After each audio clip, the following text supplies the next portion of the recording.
যে প্রচন্ড ব্যথা,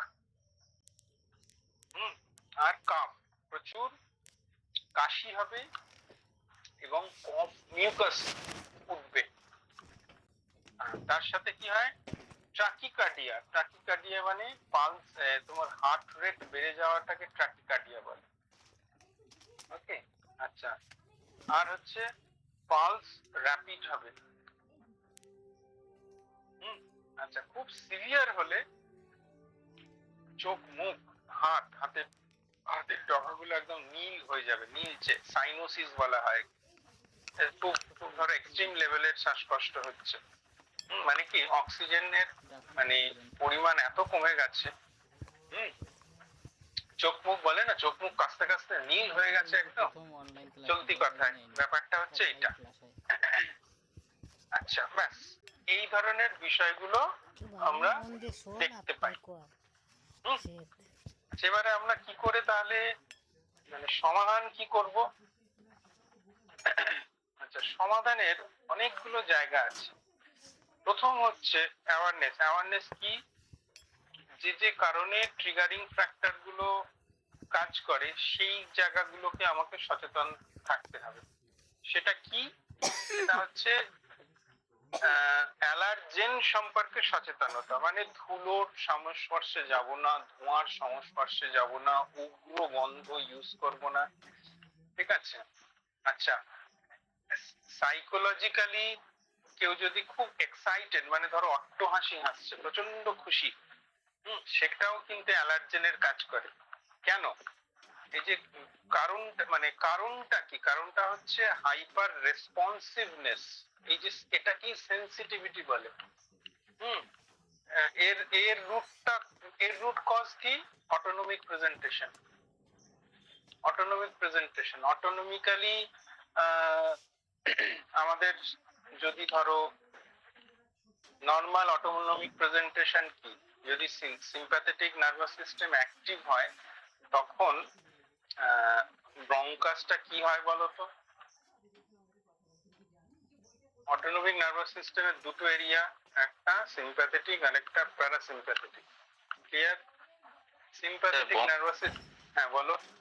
ব্রঙ্কাস সিম্প্যাথেটিক মানে তো মানে উত্তেজিত করে দেবে, তাহলে ব্রঙ্কাসটা আমাদের ওই ফুলবে, ওটা মানে ব্রঙ্কাসের রেসপন্সটা বেড়ে যাবে।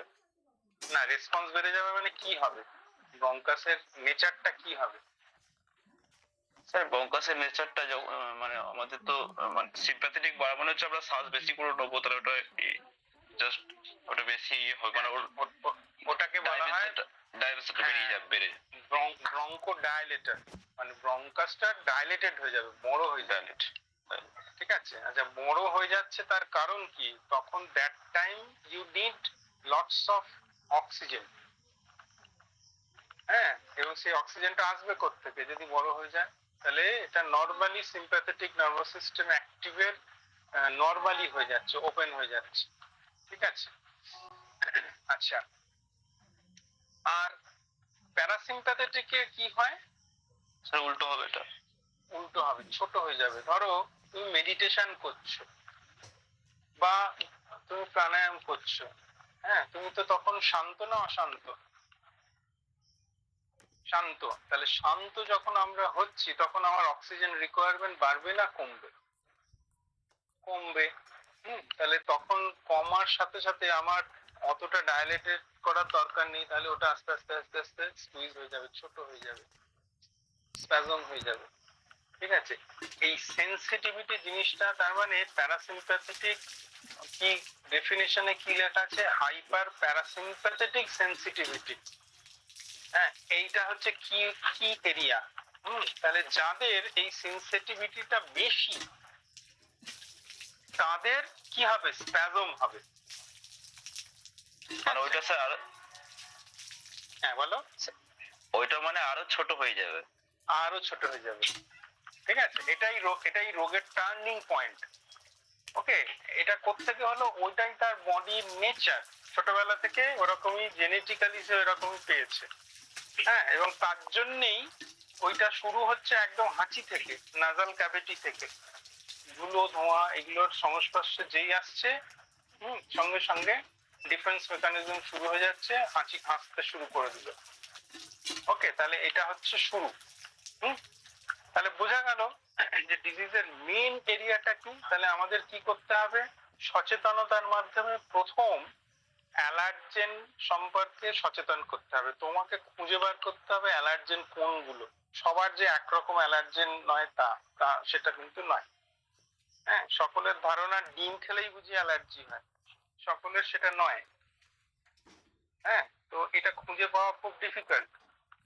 যার যেটাতে অসুবিধা আছে সেটা খুঁজে বার করতে হবে। আর আমরা কতগুলো এরকম সম্ভাব্য লিস্ট বলে দিই, সেগুলো কি? এই যে ধুলো, ধোঁয়া, উগ্রগন্ধ, পোলেন, আচ্ছা ডাস্ট মাইট, হ্যাঁ, ইনভিজিবল, আর হচ্ছে অট্টহাসি, অতিরিক্ত খুশি, আচ্ছা ডিপ্রেশন, হ্যাঁ, মানসিক অবসাদও তার শ্বাসকষ্ট তৈরি করে। ওকে, আচ্ছা আরেকটা আছে এক্সারসাইজ ইনডিউস অ্যাজমা। এটা ছোটদের খুব হয়। এক্সারসাইজ ইনডিউস অ্যাজমা মানে ধরো মাঠে বাচ্চা দৌড়চ্ছে, হঠাৎ করে শ্বাসকষ্ট শুরু হয়ে গেল। আচ্ছা, তোমরা যেহেতু এখানে অনেক ফিজিক্যাল এডুকেশনের লোক আছো, হ্যাঁ, এইটা খুব সিরিয়াস একটা ব্যাপার। সুতরাং একটা বাচ্চাকে তুমি যখন প্র্যাকটিস করাবে, সেটা সূর্য নমস্কার করলেও হতে পারে, তার এই এক্সারসাইজ অ্যাসমা আছে নাকি, এক্সারসাইজ ইনডিউসড অ্যাসমা আছে নাকি, তা জেনে নেওয়া দরকার। ঠিক আছে, না হলে হঠাৎ করে দৌড়তে হঠাৎ করে এরকম প্রচুর ঘটনা ঘটেছে। হয়তো তাই তো কি ওই জন্য স্যার এখন মেডিকেল টেস্ট গুলো নেয় না, মানে মেডিকেল টেস্ট মানে চেক আপ রিপোর্টটা নেই। হ্যাঁ, তো এইটা জানা দরকার। যদি বলে ওর এটা আছে, ব্যাস তাকে ছোটাছুটি একদম পড়ানো যাবে না। কখন হবে এবং পড়ানো গেলে সঙ্গে তার ব্যাগে ইনহেলার থাকবে। এখন ধরো এই যে বড় বড় কোম্পানিগুলো স্কুলগুলোতে না ইনহেলার ফ্রি গিফট করে, এবং এটা জীবনদায়ী একদম। ওই সময় ইনহেলারটা না হলে চ্যালেঞ্জিং অবস্থায় চলে যেতে পারে। ঠিক আছে, আচ্ছা তাহলে আমাদের প্রথম কাজ কি? অ্যালার্জেন সম্পর্কে সচেতনতা।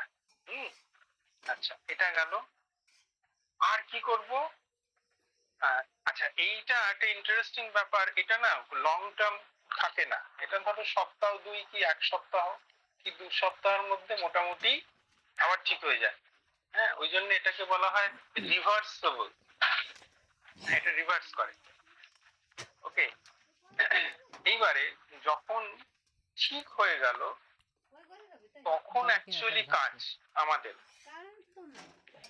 ওকে, আচ্ছা যখন সিভিয়ার অবস্থা তখনও আমাদের কাজ আছে। সেগুলো যেমন আমরা চেয়ার ব্রিদিং করাই, ঠিক আছে, পিঠে কাফিং দিই, সেগুলো প্র্যাকটিক্যাল ক্লাস যেদিন নেব, যদি একটা সুযোগ হয় তাহলে সেদিন একটু মনে করাবে, সেটা বলবে। ওকে, কিন্তু আসল কাজটা হবে যখন কন্ট্রোল হয়ে যাবে একটুখানি।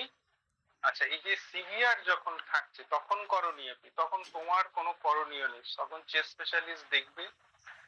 তার যদি চেস্ট ইনফেকশন থাকে তাহলেও কিন্তু এটা হতে পারে। ধরো ঠান্ডা লেগে গেছে 2 দিন 3 দিন 4 দিন বুঝতে পারিনি, ব্যাস চেস্ট ইনফেকশন হয়ে গেছে, মানে কোনো একটা ব্যাকটেরিয়াল ভাইরাল যা হোক একটা কিছু অ্যাটাক হয়ে গেছে, তখন কিন্তু কোনো কিছুতেই কমবে না।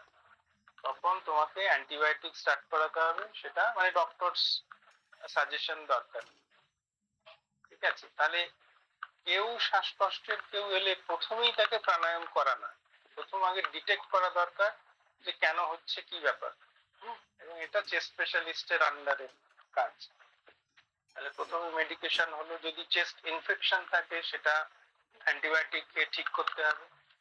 হ্যাঁ, আচ্ছা এরপরে যখন একটু কন্ট্রোল হবে তখন আমাদের আসল কাজ শুরু হবে।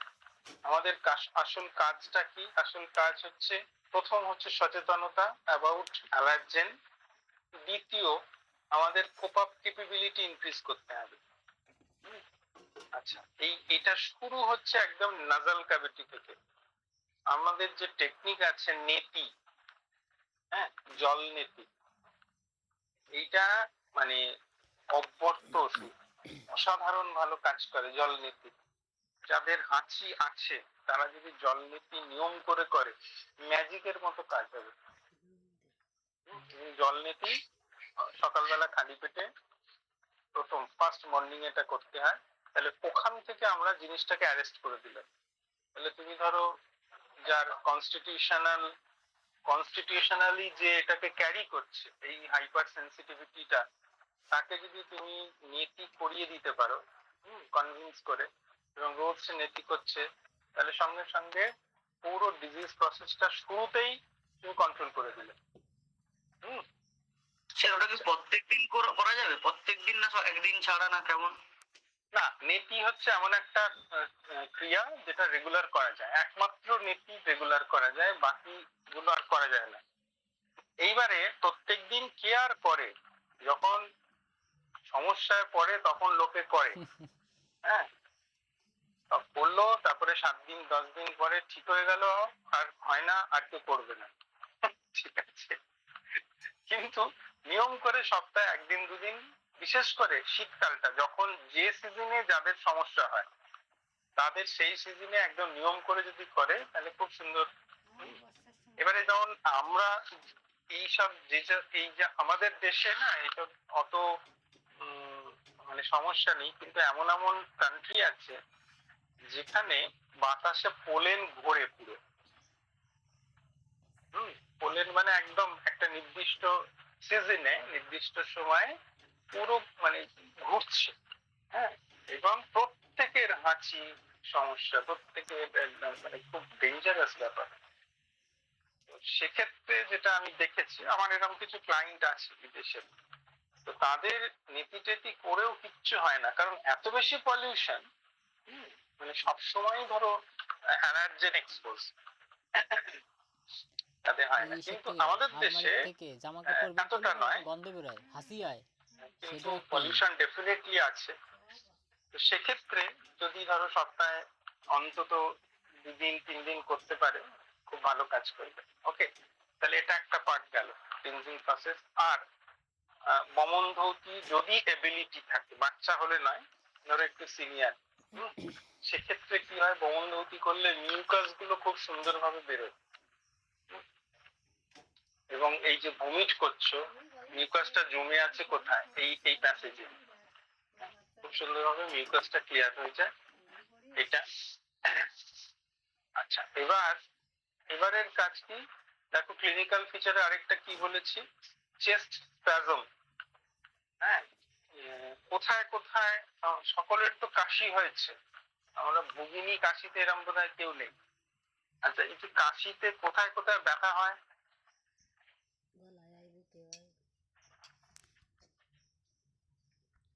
বলো কেউ স্যার? বুকে, স্যার গলায়। বুকে, পেটে। আচ্ছা, বুকে, পেটে, গলায়। স্যার মাথায়ও হয়। মাথায় হয় অনেক পরে, কিন্তু বেশিরভাগ ব্যথাগুলো কোথায় হয়, বুকে হয়, হ্যাঁ, পেটে হয়, পিঠে হয়, গলায় হয়। আচ্ছা, কেন এইসব জায়গাগুলো হয়? একটু কাশো, নিজেরা কাশো, মিচি মিচি কাশো, তাহলে বুঝতে পারবে। মানে ফোর্সটা ঠিক ওই পার্টিকুলার জায়গাগুলোতেই যে আঘাত করে। হ্যাঁ, এটা মানে কাশির যে মানে একটা ফোর্স থাকে না, ওইটা বেশ মানে গলাতে বেশি যে মানে লাগে, ধাক্কাটা লাগে। ওটা কেন কেন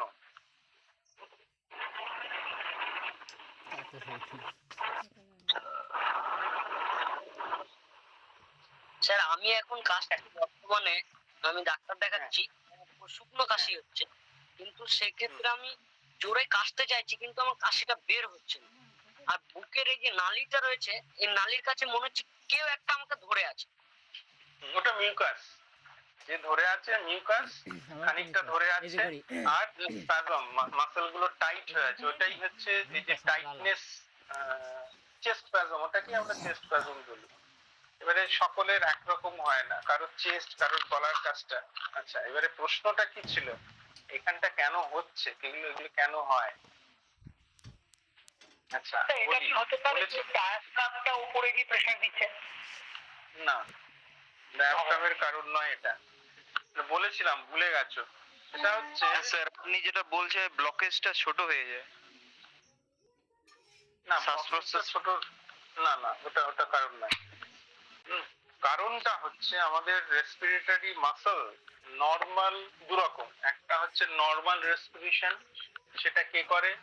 নর্মাল রেসপিরেটরি, চিপ রেসপিরেটরি মাসলের নাম কি? চিপ রেসপিরেটরি মাসল কি? Internal intercostal.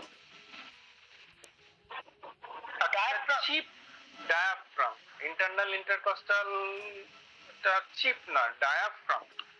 আমরা যদি ডায়াফ্রামটাকে অবশ করে দিই, এক্ষুনি আমরা মারা যাব, শ্বাস নিতে পারবো না। হ্যাঁ, আচ্ছা। আর হচ্ছে accessory group of muscle. Okay, accessory group of muscle. Accessory group of muscle মানে ফোর্সফুল ইনহেলেশন এন্ড ফোর্সফুল এক্সহেলেশন। ধরো এই যে শ্বাস, জোর করে শ্বাস নিলাম, এবারে জোর করে শ্বাস ছাড়ছি, ঠিক আছে?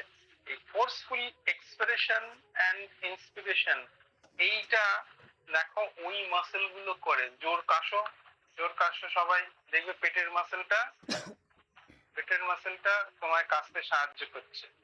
ওকে, তাহলে abdominal muscle, pectoralis major, sternocleidomastoid, trapezius, okay, latissimus dorsi, এগুলো this are all accessory group of muscle.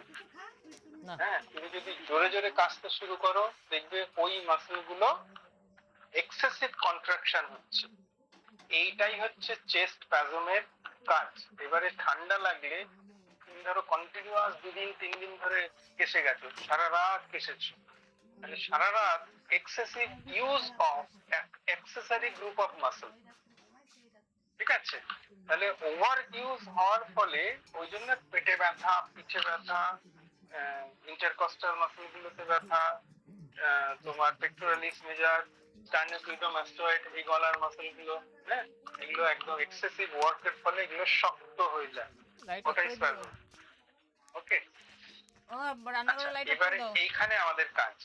এবারে যখনই মাসল শক্ত হয়ে যাবে, ওই মাসলের মধ্যে রক্ত চলাচল ভালো হবে না, ব্যাস তুমি দুর্বল হয়ে পড়বে। হ্যাঁ, তোমার আর ভালো লাগবে না, খুব শ্বাসকষ্ট, খুব কষ্টদায়ক একটা ব্যাপার। হ্যাঁ, তোমার এখান থেকে উঠে ওখানে যেতে পারবে না, এত বেশি দুর্বল হয়ে যাবে। ওকে, আচ্ছা, এবারে আমাদের তাহলে কাজ কি? আমাদের কাজ হচ্ছে অনেকগুলো ডাইমেনশন। হ্যাঁ, প্রথম হচ্ছে আমরা ফোর্সফুল, মানে ইচ্ছে করে ফোর্সফুল এক্সারসাইজ, যেমন ধরো কপালভাতি। কপালভাতিতে কি ইউজ করা হয়? Forceful acceleration with the help of abdominal muscle. তাহলে সুস্থ থাকা অবস্থায় আমরা অ্যাক্সেসরি গ্রুপ অফ মাসল গুলোকে আমরা ইউজ করছি, ঠিক আছে? আচ্ছা, এর ফলে কি হচ্ছে? ওই মাসল গুলো অনেক বেশি শক্তিশালী হয়ে যাচ্ছে, এটাই কোপাক্টিভ ক্যাপাবিলিটি ইনক্রিজ করে। হ্যাঁ, এরকম তুমি যদি আরো 2 মাস 3 মাস ধরে করতে শুরু করলে, এরপরে যখন তোমার সত্যি সত্যি ঠান্ডা লাগবে বা কাশি হবে, তোমার প্রথম দিন যতটা কষ্ট হয়েছিল, পরের সিজনে কষ্টের পরিমাণ কমবে, তারপরের সিজনে আরো কমবে। এরকম ভাবে 2-3 বছর পর দেখা যাবে তার কষ্টটা আর সেভাবে নেই। আচ্ছা, উবে যাবে না, হ্যাঁ, এটা মিটে যাবে না। কেন? ওটা তার কনস্টিটিউশন, কনস্টিটিউশনাল যে নেচার, সেটা কিন্তু নষ্ট হয়ে যায় না। তাহলে আমরা কি করলাম? কপালভাতি এসব করিয়ে তার কোপার ক্যাপাবিলিটি ইনক্রিজ করিয়ে দিলাম, যার ফলে তার যুদ্ধ করার ক্ষমতাটা অনেক বেড়ে গেল। এটা একটা। দ্বিতীয়ত, তার সাথে আমরা বিভিন্ন ব্রিদিং প্র্যাকটিস, ধরো hand stretch breathing, breathing with chest expansion, হ্যাঁ, তারপরে এরকম ধরো, এতে কি হচ্ছে? এই মাসেল গুলো স্ট্রেচিং হচ্ছে। যখন এই মাসেল গুলো স্ট্রেচিং হবে, সেই মাসেল গুলো তো কি হয়েছিল? স্কুইজ হয়েছিল। স্কুইজ হওয়ার ফলে সেখানে রক্ত চলাচল খুব অভাব হয়েছিল, ব্যথা হয়েছিল। কিন্তু যেই স্ট্রেচ করলাম, সেগুলো কি হলো? নরম হয়ে গেল। তাহলে সঙ্গে সঙ্গে অক্সিজেনেটেড ব্লাড ওই মাসেল গুলোর মধ্যে গেল এবং তুমি সঙ্গে সঙ্গে রিলিফ পেলে। হলো, তাহলে এটা হচ্ছে এক্সারসাইজের একটা গুণ। হ্যাঁ, তো এবারে তুমি যদি খুব রোজ, যাদের এই কষ্টটা আছে, প্রত্যেকদিন হ্যান্ড স্ট্রেচ ব্রিদিং করে 10টা করে 3টে করে set, breathing with chest thrust, যত যত ব্রিদিং এক্সারসাইজ আছে সে করে, তাতে কি হবে, অ্যাক্সেসরি গ্রুপ অফ মাসেল গুলো আরো বেশি এনহ্যান্স হবে। আর তার অক্সিজেন ভাইটাল ক্যাপাসিটি, মানে এই যে শ্বাস নেওয়া বন্ধ করা ছাড়া, আচ্ছা এখানটায় হচ্ছে আমাদের প্রাণায়ামের কাজ, ঠিক আছে? আমি প্রাণায়ামের কাজটা আলাদা করে বলছি, আগে এক্সারসাইজের ব্যাপারটা বলে নিই, তাহলে এক্সারসাইজ করলে এগুলো হয়। ওকে, আচ্ছা, প্রাণায়ামের ডেফিনেশন কি? শ্বাস ও প্রশ্বাস ও গতির বিচ্ছেদ প্রাণায়াম। তাহলে শ্বাসকষ্ট হলে কি হয়? শর্টনিং অফ ব্রিথ, জোরে জোরে শ্বাস পড়ছে, খুব দ্রুত পড়ছে, তাহলে যখনই আমি একটা প্রাণায়াম করব তাহলে অটোমেটিক্যালি আমার শ্বাসের স্প্যানটা অনেক বেড়ে যাবে। বড় করে শ্বাস নিচ্ছি, বন্ধ করছি, ধীরে ধীরে ছাড়ছি, এটা একটা। তাহলে এই এই প্রসেসটা ধরো প্রথমেই কেউ 10টা করতে পারবে না, 3টে 4টে করে করলেও কষ্ট হবে, বন্ধ, আবার একটু করে আবার 3টে 4টে, এরকম ভাবে ব্রেনকে যখন এই বার্তাটা দেবে যে এটা এটা এটা এটা এরকম ভাবে করো, এটা এরকম ভাবে করো, অটোমেটিক্যালি আমাদের ব্রিথের স্প্যানটা বেড়ে যাবে। আচ্ছা, ব্রিথের স্প্যান বেড়ে গেল মানে এই শর্টনিং অফ ব্রিথ এটা রিডিউস হয়ে গেল। আর কি, আরেকটা ভেরি ইন্টারেস্টিং পয়েন্ট, সেটা হচ্ছে শ্বাসকষ্ট হলে আমরা কি দিই? অক্সিজেন দিই, মানে সিভিয়ার শ্বাসকষ্ট। ওকে, কিন্তু যখনই তুমি প্রাণায়াম করবে, যখনই তুমি মেডিটেশন করবে বা যৌগিক লাইফস্টাইল, যৌগিক অ্যাটিটিউড অ্যাকসেপ্ট করবে, তখনই তোমার মধ্যে ইন্টারনাল একটা স্থিরতা তৈরি হবে। হ্যাঁ, যখনই ইন্টারনাল স্থিরতা তৈরি হবে, তোমার ভেতর থেকে মেটাবলিজম রেট অনেক রিডিউস হয়ে যাবে। আচ্ছা, বিকজ অফ মেটাবলিজম রেট যখন রিডিউস হয়ে যাবে, তখন অক্সিজেন রিকোয়ারমেন্ট কমবে না বাড়বে? স্যার অক্সিজেন রিকোয়ার বাড়বে স্যার। কমে যাবে, যে মেটাবলিজম রেট কমে গেলে কমবে স্যার। না স্যার, ওইখানে যেমন মেটাবলিজমের দু রকম প্রসেস আছে, একটা হচ্ছে অ্যানাবলিক আর ক্যাটাবলিক। তো আমাদের ক্যাটাবলিক মানে তো এনার্জি লস হচ্ছে, আর আর অ্যানাবলিক মানে হচ্ছে এনার্জি আমাদের স্টোর হচ্ছে। তো সেখানে তো অক্সিজেন তো স্টোর হবে স্যার, কারণ অক্সিজেন এনার্জিকে রিডিউস করতে গেলে তো অক্সিজেন দরকার। না, এখানে হচ্ছে যে তুমি যখনই তুমি শান্ত হবে, তুমি রিল্যাক্স হবে, তোমার শরীরে অক্সিজেন রিকোয়ারমেন্ট কমছে, অক্সিজেনের নিড কমছে, ঠিক আছে? এইটা এবারে এই এই মেকানিজমটা যখন আসবে, তখন মেটাবলিক রেট কমে যাবে, তখন এটা ভাঙবার দরকার হবে না। হ্যাঁ, আমাদের মধ্যে যে মাইটোকন্ড্রিয়ার মধ্যে যে পোটেনশিয়াল এনার্জি আছে, সেটা কখন ভাঙবে? যখন নিড তৈরি হবে। ওটাই তোমার ক্যাটাবলিক অ্যাকশন।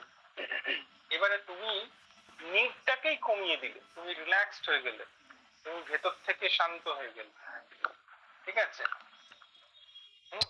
তো এইটা হচ্ছে যোগের খুব খুব মানে আমি বলবো খুব ডিপের একটা কনসেপ্ট। ধরো শ্বাসকষ্ট হচ্ছে, বাইরে থেকে আমরা অক্সিজেন দিয়ে দিলাম, এটা একটা সলিউশন হলো, কিন্তু ওটা তো দিলাম, কিন্তু আমি ভেতর থেকে আমি যারা যারা অনেকদিন প্র্যাকটিস করছে, ভেতর থেকে সে শান্ত হওয়াটা শিখে গেল, তাহলে ভেতর থেকে অক্সিজেন নিড তার কমে গেল। তাহলে অক্সিজেনের নিড যখন কমে যাবে, তার অটোমেটিক্যালি দম নেওয়ার প্রয়োজন কমবে। দম নেওয়ার প্রয়োজন কমা মানেই তার ভেতর থেকে ব্রিথটা, শ্বাসকষ্টটা কন্ট্রোল হয়ে গেল। এইটা এইটা কিভাবে করা, এটা কিভাবে হয়? আমাদের যে যৌগিক টেকনিক গুলো আছে সেগুলো কি? এই যে ধরো অ্যাবডোমিনাল ব্রিদিং, যৌগিক ব্রিদিং, চেস্ট ব্রিদিং, হ্যাঁ, সমস্ত রকম প্রাণায়াম, অনুলোম বিলোম, তারপরে ভ্রামরি প্রাণায়াম, উজ্জায়ী প্রাণায়াম, যত যত প্রাণায়াম আছে, এগুলো সব সাইলেন্টলি এই ব্যাপারটাকে ডেভেলপ করে ধীরে ধীরে ধীরে ধীরে, ঠিক আছে? আচ্ছা, তাহলে এইটা একটা পার্ট। তাহলে বুঝতে পারা যাচ্ছে যে ম্যানেজমেন্টের ডাইমেনশন গুলো। আর আরেকটা পার্ট কি, আমার কপাল মানে হাঁপাবো, যেমন ভস্ত্রিকা, কপালভাতি, এগুলো কি? এগুলো কোপ আপ ক্যাপাবিলিটি ইনক্রিজ করবে।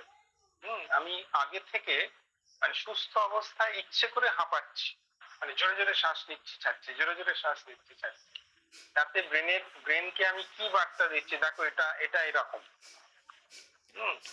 এবারে যখন সত্যি সত্যি আমার শ্বাসকষ্টটা হলো, ঠান্ডা ফান্ডা লেগে একটা ঝামেলা হয়ে গেল, তখন ব্রেনের কাছে এই ভ্যাকসিনের মতো, ভ্যাকসিন কি হয়, ভ্যাকসিন হচ্ছে আগে আগে থেকে ওই ওই জার্মটা ঢুকিয়ে দেওয়া হয়। সুতরাং তোমার আমার বডির ডিফেন্স মেকানিজম এগুলোকে চিনে যায়, বুঝে যায়, যুদ্ধটা আর সহজ হয়ে যায়। তো ঠিক ওই রকম যে যে ভস্ত্রিকা করে সুস্থ অবস্থায়, যে কপালভাতি সুস্থ অবস্থায় করে, হ্যাঁ, তার ম্যাজিকের মতো শ্বাসকষ্ট ভেতর থেকে কন্ট্রোল হয়ে যাবে। ঠিক আছে, এইটা তাহলে সব ধরনের প্রাণায়াম করা হবে। আর কপালভাতি ভস্ত্রিকা এগুলো হচ্ছে সুস্থ থাকা অবস্থায়, হ্যাঁ, শ্বাসকষ্টটা অনেকটা কন্ট্রোল। কিন্তু যখনই সিভিয়ার শ্বাসকষ্ট থাকে তখন কিন্তু নৈব নৈব চ, তখন কিন্তু এগুলো কাজ নয়, এটা বুঝতে হবে। কোনোভাবেই তাকে এগুলো করানো যাবে না, তখন শুধু সে ওম চ্যান্টিং করতে পারে, আউমা চ্যান্টিং করতে পারে, চেয়ার ব্রিদিং করতে পারে, সেটা আমি যেদিন প্র্যাকটিক্যাল করাবো সেদিন বলবো, দেখাবো। আচ্ছা, এবার কি কি আসন করবো, যে ধরনের একটা একটু আসনগুলো- জানার ছিল। হ্যাঁ বলো। বলছিলাম স্যার, এটা আপনি বলছেন যখন অসুবিধা হয় তারা পূর্বে থেকে যদি করা যায় তাহলে পরের দিকে মানে শ্বাসকষ্ট বা কাশি এগুলো কম হবে, কিন্তু যদি ডিউরিং পজিশনে স্যার যদি হয় তখন ম্যানেজমেন্ট কি করা যেত? হ্যাঁ, ডিউরিং পজিশনে তুমি ম্যানেজমেন্ট কিছু করবে না, তখন পুরো চেস্ট স্পেশালিস্টের কাজ। চেস্ট স্পেশালিস্ট তোমাকে কোনো এক্সপেক্টোরেন্ট দেবে, ইনহেলেশন থেরাপি দেবে। হ্যাঁ, এখন খুব ভালো যেটা হচ্ছে ইনহেলার, বিভিন্ন ধরনের ইনহেলার আছে, সেটা চেস্ট স্পেশালিস্ট ডিসাইড করে দিয়ে দেবে, এবং ম্যাজিকের মতো 7 দিনে ভীষণ সুন্দরভাবে কন্ট্রোল হয়ে যাবে। তার সাথে যদি অ্যান্টিবায়োটিক দরকার পড়ে দেবে। হ্যাঁ, এবারে আমাদেরও কাজ আছে, কিন্তু এই জায়গাটা তোমাদের হাত না দেওয়া উচিত, ওটা একটা সিভিয়ার কাজ। হ্যাঁ, যখন ধরো একটু কন্ট্রোল হয়ে যায় সপ্তাহ দুয়েকের মধ্যে, তারপরে ওই জায়গাটাকে হাত দেওয়া, তখন অটোমেটিক্যালি পরের সিজনে অনেক ভালো, সে ভালো থাকবে। স্যার একটা কোশ্চেন ছিল, বলো। এই যে যখন ওষুধের কথা বললেন, একরকম ওষুধ ডাক্তাররা দেয় যেটাকে স্টেরয়েড বলে, এই স্টেরয়েড দিলে আবার অন্য অনেক রকমের প্রবলেম না না না, স্টেরয়েড সেই ডাক্তারই দেবে যে বুঝতে পারছে না, চট করে সারিয়ে দেবো। চেস্ট স্পেশালিস্ট কখনো স্টেরয়েড দেয় না। ঠিক আছে, চেস্ট মানে শ্বাসকষ্টের ট্রিটমেন্টে ফট করে প্রেডনিসোলল খাইয়ে দিল একটা ট্যাবলেট বা সিরাপ বাচ্চাকে, আমরা এগুলো দেখি, প্রচুর দেখেছি। সে একেবারে অযোগ্য। ঠিক আছে, ইমিডিয়েট, কারণ আরো অনেক অপশন আছে, স্টেরয়েড দেওয়ার দরকারই পড়ে না। ওই জন্য চেস্ট স্পেশালিস্ট দেখাতে হবে, হাতুড়ে এটা এমবিবিএস এর কাজ না। চেস্ট স্পেশালিস্ট এটা ডিসাইড করবে, বা এমডি হলেও পারবে, কিন্তু পারবে না এটা আমি বলছি না, কিন্তু অনেক আছে যারা গ্রামে গঞ্জে স্টেরয়েড দিয়ে চিকিৎসা করে, সেটা মারাত্মক ভুল। মারাত্মক ভুল মানে তার মানে সত্যি সত্যি যখন সিভিয়ার শ্বাসকষ্ট হবে কোনো একদিন, ধরো 3 বছর 4 বছর কি আরো 10 বছর পরে, এবং এটা যদি কন্টিনিউ হতে থাকে, তখন আর ওই ওষুধগুলো কাজ করবে না। ঠিক আছে, ইনহেলেশনেও কাজ করবে না, এটা মারাত্মক একটা ব্যাপার। ঠিক আছে, তো তাহলে আচ্ছা, কোন কোন এবারে আসন আমরা করব, যে আসনগুলোর মধ্যে চেস্ট ক্যাভিটিটা ওপেন আপ হবে। হ্যাঁ, সেগুলো কোনগুলো, যেমন ধরো ভুজঙ্গাসন, হ্যাঁ, উষ্ট্রাসন যদি এবিলিটি থাকে ছোটদের, হ্যাঁ, ধনুরাসন। কিন্তু ধরো মাঝবয়সী, তাকে তো আর তুমি উষ্ট্রাসন করাবে না, তাকে ধনুরাসন করাবে না, সেক্ষেত্রে তোমাকে তাকে এই তার এবিলিটি অনুযায়ী আসনগুলো চয়েস করতে হবে। হ্যাঁ, সেক্ষেত্রে ধরো প্রাণায়ামের উপরে রাখতে হবে, তাকে ব্রিদিং প্র্যাকটিস গুলো ভালোভাবে করাতে হবে, ভুজঙ্গাসন করাও। আচ্ছা, শলভাসন করাতে পারো, কারণ অ্যাবডোমিনাল মাসেলের উপরে প্রেশার আসছে। হ্যাঁ, কারণ অ্যাবডোমিনাল মাসেল অত্যন্ত একটা স্ট্রং রোল প্লে করে, ঠিক আছে, ডায়াফ্রামের উপরে কাজ করে। অ্যাবডোমিনাল মাসেলকে তুমি যদি পাওয়ারফুল করতে পারো তাহলে শ্বাসকষ্ট ইনডাইরেক্টলি সে কন্ট্রোল করে। আচ্ছা, এটা গেল। তাহলে এইভাবে আসনগুলোকে সিলেক্ট করতে হবে। আর এরপরে আমরা আসি ফুড, ডায়েট। কি ধরনের আমরা খাদ্য আমরা দেব? প্রথমত ঠান্ডা পানীয় একদম চলবে না। আচ্ছা, অনেক বেশি ফুল স্টমাক সে খাবে না। কেন?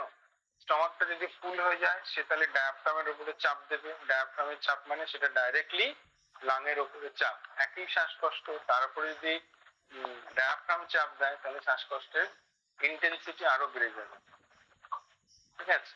আচ্ছা, অলওয়েজ ওয়ার্ম ওয়াটার খাবে, সমস্ত খাবারটা গরম গরম খাবে। আর হচ্ছে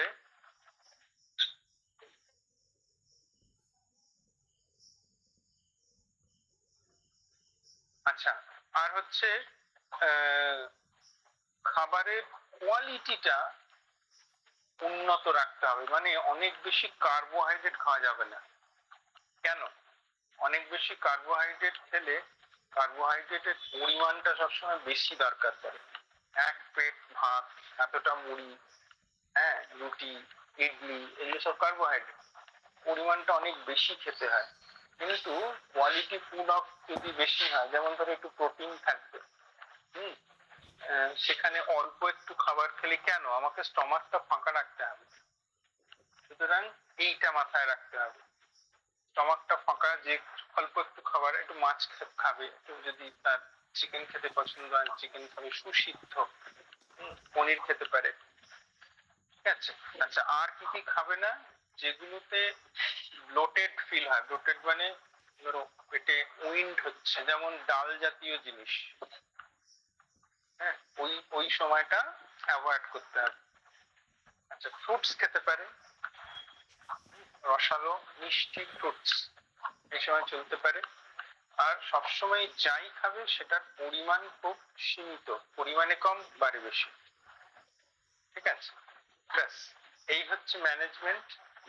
আর মেডিটেশন, রিল্যাক্সেশন, এগুলো তো আছেই, এটা সবের সাথে এটা থাকবে। কারণ যখনই আমি মেডিটেশন করব আমার এনার্জি রিকোয়ারমেন্ট কমবে, আমি শিথিল থাকবো, রিল্যাক্স থাকবো। এবং এই যে কোনো, সেটা শ্বাসকষ্ট হোক বা ব্যাক পেন হোক বা তোমার আর্থ্রাইটিস পেন হোক, যে কোনো পেন তোমার ব্রেনকে কি করে, অকুপাই করে রাখে। মানে আমি অসুস্থ, আমি অসুস্থ, আমি অসুস্থ। কিন্তু মেডিটেশন হচ্ছে ওই জায়গা থেকে তোমাকে নিয়ে ট্রান্সফরমেশন করে একদম। আস্তে আস্তে আস্তে তোমার এক্ষুনি হয়তো অসুস্থতা সেরে যাবে না, কিন্তু তুমি যদি অভ্যস্ত হও তাহলে আস্তে আস্তে নিজের জায়গাটা আস্তে আস্তে দূরে যাবে। মানে অসুস্থতা থেকে তুমি একটুখানি নিজেকে তুলে নিতে পারবে। এই নিজেকে তুলে নেওয়ার ক্ষমতাটা তোমাকে অনেক বেশি রিলিফ দেবে। হ্যাঁ, এইটা আমাদের যোগ থেরাপির আরেকটা মানে খুব ম্যাচিওর জিনিস। ম্যাচিওর মানে এটা চট করে সবার হবে না, অনেকদিন প্র্যাকটিস করতে করতে হবে। কারণ যে জীবনে যোগ প্র্যাকটিস করেইনি, যে জীবনে প্রাণায়াম মেডিটেশন বসেইনি, সে হঠাৎ করে একদিন দুদিন এক সপ্তাহে কখনোই ওরকম হবে না, ঠিক আছে। এটা এটা একটা ম্যাচুরিটির ব্যাপার, অনেক দিন পরে প্র্যাকটিস করতে করতে সে করবে। ওকে, ব্যাস, এই হচ্ছে যৌগিক ম্যানেজমেন্ট। এবারে কারো কোনো প্রশ্ন থাকলে চট করে একটা দুটো বলো, আমি অন্য একটা ডিগ্রি যাব। স্যার এই যে যা কিছু বললেন এগুলো সবই স্যার ওই প্রিভেনশন মানে মেকানিজম হিসেবে আমরা ইউজ করতে পারি। ধরুন যাতে না আসে তার জন্য, বা হয়ে গেছে আমি সব ওষুধ খেয়ে আপাতত স্টেবল, তারপরে আমি এই জিনিসগুলোকে কাজে লাগাবো। কিন্তু যে মুহূর্তে আমার খুব সিভিয়ার হলো সেই মুহূর্তে আমার কোনো রকম মানে স্টেপ কিছু না, তখন একদম চেস্ট স্পেশালিস্টের যে ডিরেক্ট তাকে হ্যান্ড ওভার করে দাও। হ্যাঁ, মানে ওই মুহূর্তে করার আছে, কিন্তু you are not eligible for that, এটা বুঝতে হবে।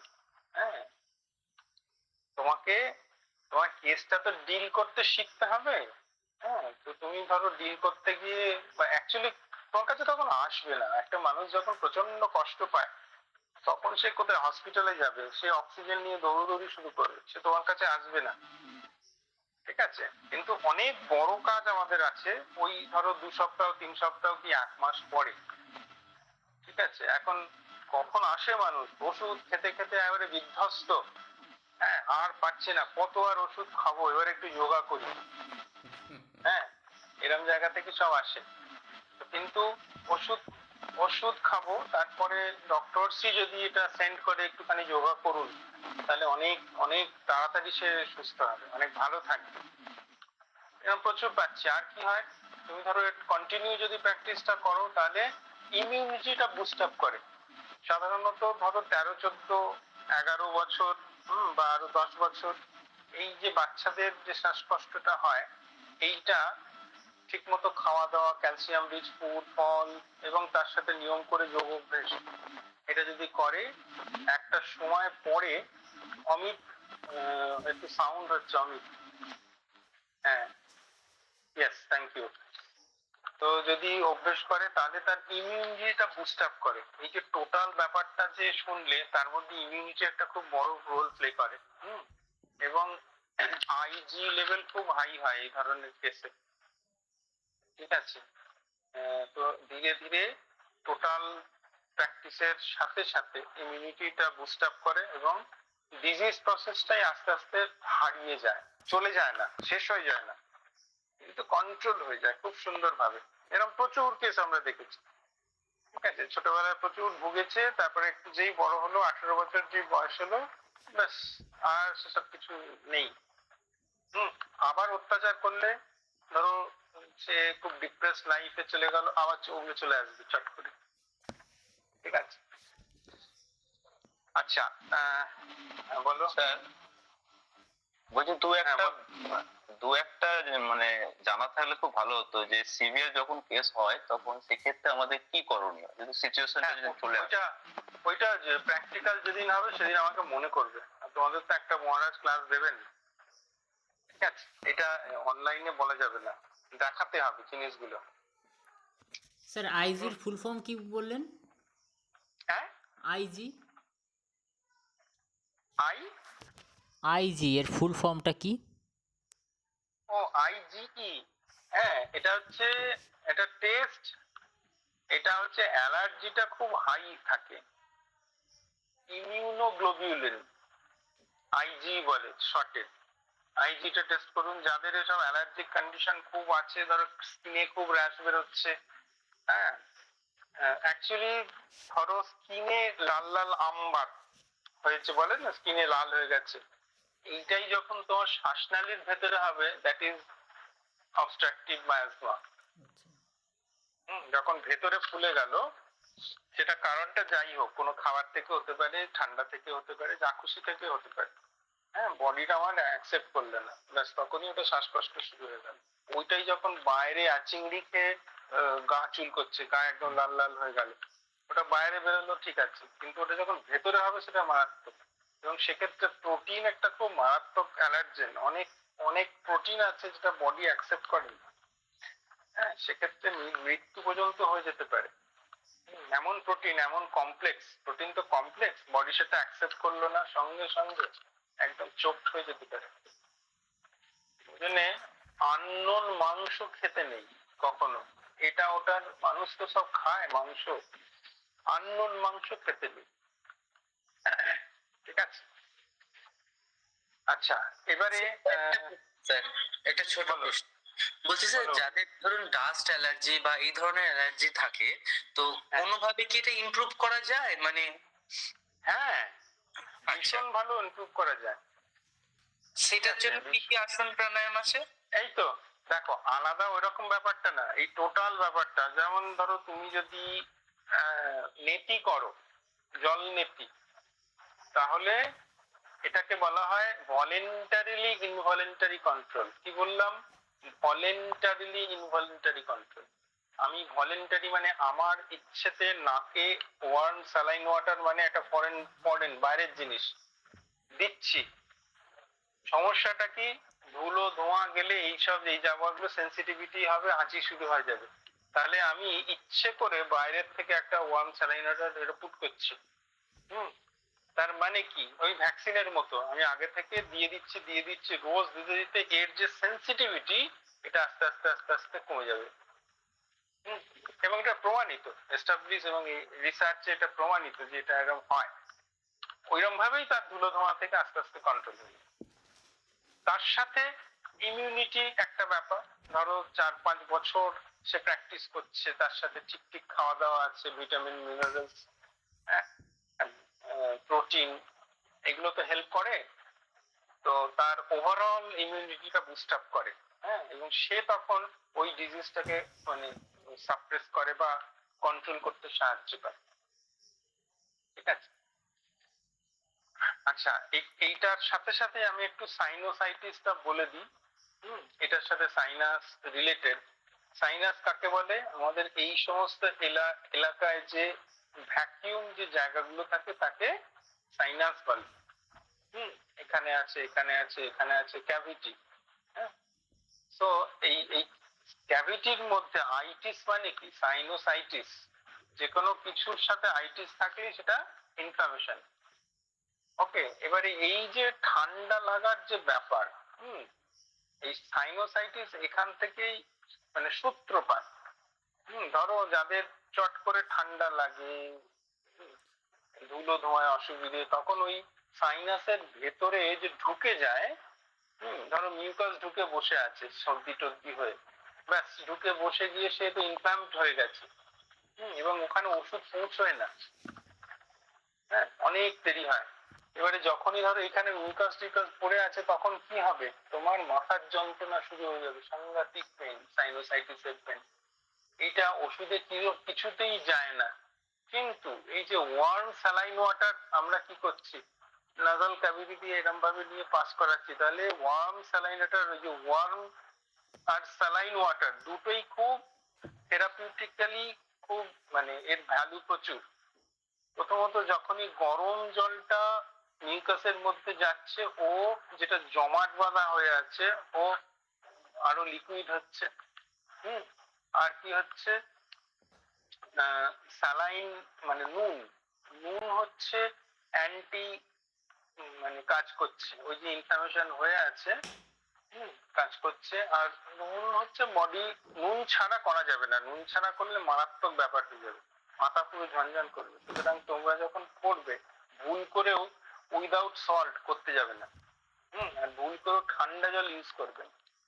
ঠিক আছে, কেন? বডি ঠান্ডাটা অ্যাকসেপ্ট করে না, আর প্লেন জল অ্যাকসেপ্ট করে না। ওই জন্য সঙ্গে সঙ্গে মাথা একবারে ঝনঝন করে তোমার খুব খারাপ একটা ব্যাপার হবে। ঠিক আছে, অর্থাৎ ঠান্ডা জলে নাক জ্বলা করে প্রচন্ড।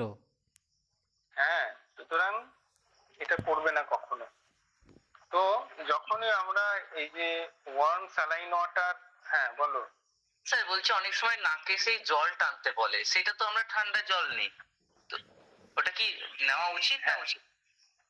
অ্যাকচুয়ালি ঠান্ডা, ওটা নাসাপ্পান বলে। এখন প্রথম থেকে এই জায়গাটা, হ্যাঁ, কখনোই ওয়ার্ম, সবসময় ওয়ার্ম স্যালাইন ওয়াটার নিতে হয়। তুমি বডিতে যখন একটা কিছু ইনটেক করছো, হ্যাঁ, তো সেটা সবসময় ওয়ার্ম স্যালাইন ওয়াটার হবে, এর কোনো মানে এটা অন্যথা হলে অসুবিধে। ওকে, তো তাহলে যখন এটা এরকম সমস্যা হবে, তুমি যদি সেক্ষেত্রে যাদের এই যে সিভিয়ার সাইনোসাইটিস আছে, নেতি, জল নেতি বিশেষ করে একদম ম্যাজিকের মতো কাজ করবে। তাহলে যখনই ওয়ার্ম স্যালাইন ওয়াটার যাবে, একদম পাস হবে, আস্তে আস্তে চ্যানেল গুলো একটু একটু করে ক্লিয়ার হতে শুরু করবে, যেটা অ্যান্টিবায়োটিক খেলেও হয় না।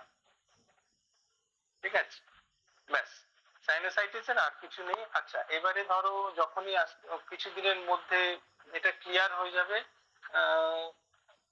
এটা আর যন্ত্রণাগুলো কমে যাবে।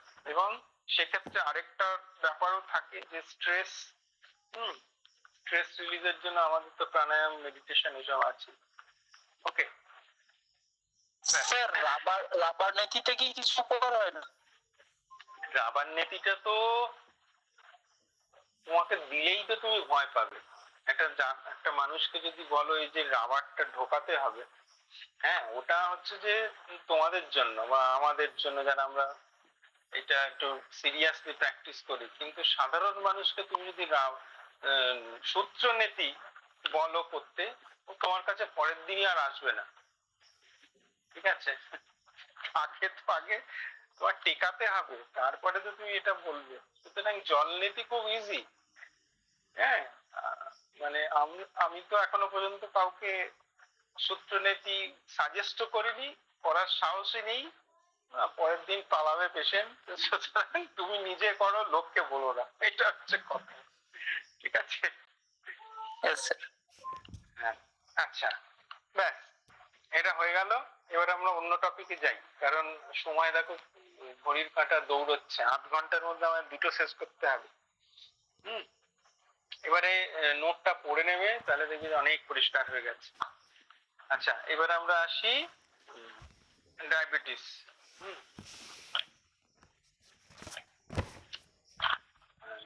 ডায়াবেটিস গুরুময় স্যার আমাদেরকে করিয়েছিলেন।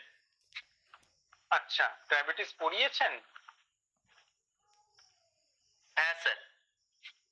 বাহ, তাহলে তো ভালোই। আমি তাহলে ম্যানেজমেন্টের দিকে চলে যাই। ওকে, আর নোটটা খুব ভালো আছে, নোটটা পড়লেই তুমি বুঝে যাবে। হ্যাঁ, কি করে বুঝবে? স্বাভাবিকভাবে ডায়াবেটিসের ফর্মুলা কি? 3টে পলি থাকবে, 3টে পলি। 3টে পলি মানে পলিডিপসিয়া, পলিফেজিয়া আর পলিইউরিয়া। ওকে, পলিডিপসিয়া মানে বারবার জল পিপাসা পাবে। মানে হঠাৎ করে আমার সুগার বেড়েছে নাকি বুঝবো কি করে? এই 3টে পলি থাকবে। সবার ক্ষেত্রে নাও থাকতে পারে, মেডিকেল সায়েন্সে না কোনো ডেফিনিট ব্যাপার নেই। বেশিরভাগ আজ পর্যন্ত ডায়াবেটিস ডিটেক্ট হয়েছে অন্য রোগ নিয়ে এসছে। হ্যাঁ, তখন তাকে বলা হয়েছে আপনি একটু সুগারটা করুন, তো সে কিছুতেই করবে না, না আমার ডায়াবেটিস হয় না। কিন্তু করে দেখা গেল 400 সুগার, মাথায় হাত। এমন একটা ব্যাপার যেটা সাইলেন্টলি বেড়ে যায়, কেউ কিছু বুঝতে পারে না। ঠিক আছে, এটা হচ্ছে করাপ্টেড গভর্নমেন্ট। করাপ্টেড গভর্নমেন্ট বোঝো? সেন্ট্রাল দিল্লি থেকে টাকা পাঠাচ্ছে, কিন্তু পঞ্চায়েতে এসে পৌঁছচ্ছে না। ডায়াবেটিস হচ্ছে ওই রকম, তুমি খাচ্ছ, খেয়ে রক্তে সুগার, কিন্তু ওটা সেলে পৌঁছচ্ছে না। এটাই ডায়াবেটিস। হ্যাঁ, আরেকটা খুব ভালো উদাহরণ দেওয়া যায়, সমুদ্রের জল। পুরো সমুদ্রটা জলে ভর্তি, সেগুলো কি নুন জল, ড্রিঙ্কিং ওয়াটার না, খেতে পারবে না। জলের মধ্যে বসে আছো কিন্তু তুমি জল খেতে পারবে না। তেমনি সারা শরীরে আমার সুগার প্রচুর, রক্তের সুগার প্রচুর, কিন্তু সেই সুগারটা আমার সেলে ঢুকছে না।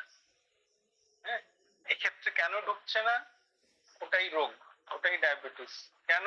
সুগার বইতে গেলে ইনসুলিন চাই, ইনসুলিন সুগারটাকে এরকম কাঁধে নিয়ে সেলে সেলে পৌঁছে যায়। এবারে যখনই যে কোনো কারণেই এটা যখন গন্ডগোল হয়, ব্যাস তুমি তখন ডায়াবেটিসের রোগী হয়ে গেলে। হ্যাঁ, সেক্ষেত্রে অনেক কিছু হতে পারে, যে ইনসুলিন প্রোডাকশন কম হতে পারে।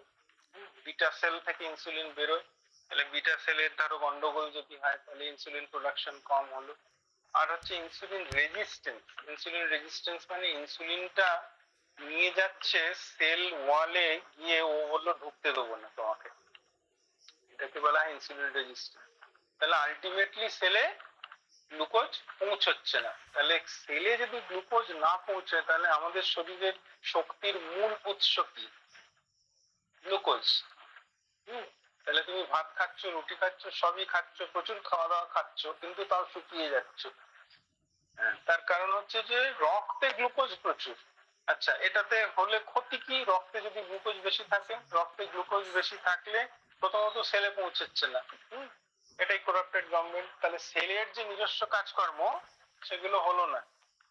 হ্যাঁ, ওই জন্য সুগার হলে সমস্ত অর্গান ড্যামেজ হতে শুরু করে আস্তে আস্তে, কিডনি, ঠিক আছে, হার্ট। আচ্ছা, মেইনলি সমস্যা কোথায় হয়?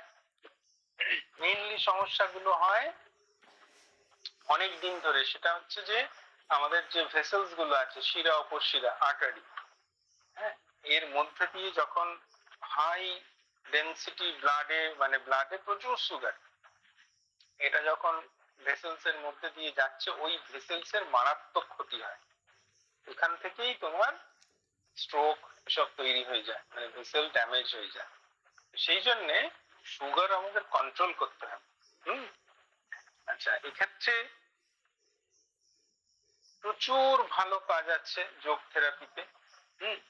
আমরা একদম প্রথম থেকে যেটা বলবো, মানে কন্ট্রোলের যে আমাদের ক্যাটাগরি আর কি, ঠিক আছে। প্রথম হচ্ছে ডায়েট। ডায়েট, এটা সবাই জানো যে ডায়েটের মধ্যে কি থাকতে হবে, গ্লাইসেমিক ইন্ডেক্স হাই এই ধরনের খাবার ত্যাগ করতে হবে। গ্লাইসেমিক ইন্ডেক্স হাই বলতে কি বুঝি? গ্লাইসেমিক ইন্ডেক্স হাই বলতে এটাই বুঝি যে খাবারগুলো খেয়ে সুগার স্পাইক, মানে চট করে রক্তে গ্লুকোজ চলে আসে। হ্যাঁ, সেক্ষেত্রে সবচেয়ে ইজি কোনটা হতে পারে আমাদের দৈনন্দিন বাঙালিদের খাবারের মধ্যে, বলতো? স্যার ভাত। ভাতের থেকেও স্যার আলু। না, আলু কম, বলো। হ্যাঁ, চিনি স্যার, মিষ্টি মিষ্টি। চিনি স্যার, মানে ওই মানে তরমুজ বা এসব। না না না, তরমুজটা নয়, কিন্তু মিষ্টি। দেখো, মিষ্টি তো আমরা মুটো মুটো খাই কি, কিন্তু মুটো মুটো কোনটা খাই? মুড়ি মুড়ি মুড়ি মুড়ি, ঠিক আছে। মুড়ি হচ্ছে সরল। আচ্ছা, হ্যাঁ ঠিক আছে, মিউট করেছো। মুড়ি হচ্ছে মারাত্মক সুগার স্পাইক, ওই জন্য মুড়ি সরল। শরীর খারাপ হলে আমরা মুড়ি খাই। হ্যাঁ, তো একে বলা হয় যে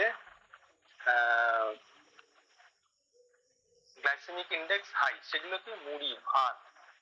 হ্যাঁ, এর পরের রুটি আরেকটু কমপ্লেক্স, কিন্তু কার্বোহাইড্রেট। আচ্ছা, কমপ্লেক্স মানে কি? কমপ্লেক্স মানে হচ্ছে চট করে যার মধ্যে ফাইবার বেশি আছে, সেটা কমপ্লেক্স। যেমন ভাতের মধ্যেও যেগুলো সাদা চাল, যত পলিশড সুগন্ধি চাল আছে তার মধ্যে ফাইবারের পরিমাণ কম, কিন্তু যেগুলো ধরো ঢেঁকির ছাঁটা চাল, হ্যাঁ, একদম ডাইরেক্টলি ধরো কল থেকে ভাঙিয়ে আনা চাল, তার মধ্যে অনেক ফাইবার আছে। বা ব্রাউন রাইস, ব্ল্যাক রাইস, এর মধ্যে প্রচুর ফাইবার আছে। এই ধরনের খেলে চট করে সুগার। হ্যাঁ, মুড়িতে তাহলে ফাইবার কম আছে, তাই তো? হ্যাঁ, একদম সিম্পল বললেন। হ্যাঁ, ওই জন্য এটার পরিমাণ এত এত এত দরকার পড়ে। তুমি মুড়ি কি এইটুকু খাও? এক বাটি মুড়ি খাও, ঠিক আছে। এবং ধরো লাঞ্চ করো যদি মুড়ি দিয়ে, তোমার বোধহয় 250-300 মুড়ি লাগবে। কেন? তার কারণ এত সরল, চট করে খাওয়া হয়ে যায়, মানে অনেকটা খেতে হয়। আর তুমি ধরো একটা রুটি যদি খাও, ওর মধ্যে ফাইবারের পরিমাণ তুলনামূলক বেশি, ঠিক আছে। এবারে তোমার মধ্যে খাবার গেল, ক্যালোরি গেল, তার মধ্যে 100% এর মধ্যে দেখা গেল 60% হচ্ছে ফাইবার, 40% ক্যালোরি গেল। পেট ভরলো কিন্তু ক্যালোরি গেল না, এটা হচ্ছে ব্যাপার। মানে খাবারের এইটা ফান্ডা, ঠিক আছে। তাহলে দেখতে গেলে মুড়ি খুব একটা স্বাস্থ্যকর নয়। একদমই নয়, ঠিক আছে। তো ব্যাপারটা তো ডায়াবেটিসের ক্ষেত্রে। হ্যাঁ, এবারে আমি তাকে কিরম ভাবে দেখছি সেটার ব্যাপার। তোমার সুগার নেই, হ্যাঁ তোমার সুগার নেই, তুমি মুড়ি তো খায়, বাঙালিদের খাবার কি মুড়ি। কিন্তু যাদের সুগার আছে তাদের এসব নিয়ে ভাবতে হবে। স্যার রাতেও খাবারের পর মুড়ি খেয়ে নি। হ্যাঁ, তুমি কেন? এই তো পুরো বাংলা এটাতে চলছে। হ্যাঁ স্যার। ঠিক আছে। আচ্ছা, তো তাহলে প্রথম হচ্ছে আমাদের ডায়েটে এই প্ল্যানিংটা রাখতে হবে যে কমপ্লেক্স কার্বোহাইড্রেট খাবো, আর অন্যান্য খাবারগুলো খেয়ে পেট বাড়াতে হবে। যেমন ফাইবার রিচ ফুড, স্যালাড খেতে হবে, প্রোটিন খেতে হবে, যাতে অযথা কার্বোহাইড্রেটটা অ্যাভয়েড করা যায়। তাহলে এটা একটা ফুডের প্ল্যানিং গেল। এরপর হচ্ছে প্রত্যেক দিন আমি যে খাবারটা খাচ্ছি সেটা ক্যালোরিটা খরচা করে ফেলা। ওকে, সেই খরচাটা কিরম ভাবে করব? এবারে আসছে এক্সারসাইজের প্ল্যানিং। আমি হাঁটবো, সূর্য নমস্কার করব, হলো। তাহলে রোজেরটা রোজ আমি যে খরচা করে ফেলবো, এক্সট্রা যে আমার রক্তের মধ্যে ছিল। এক সেকেন্ড, আমি একটা ফোন জাস্ট একটু অ্যাটেন্ড করে নিই। হ্যাঁ, ও না, ফোন অ্যাটেন্ড করলে বেরিয়ে যাবো মনে হচ্ছে না।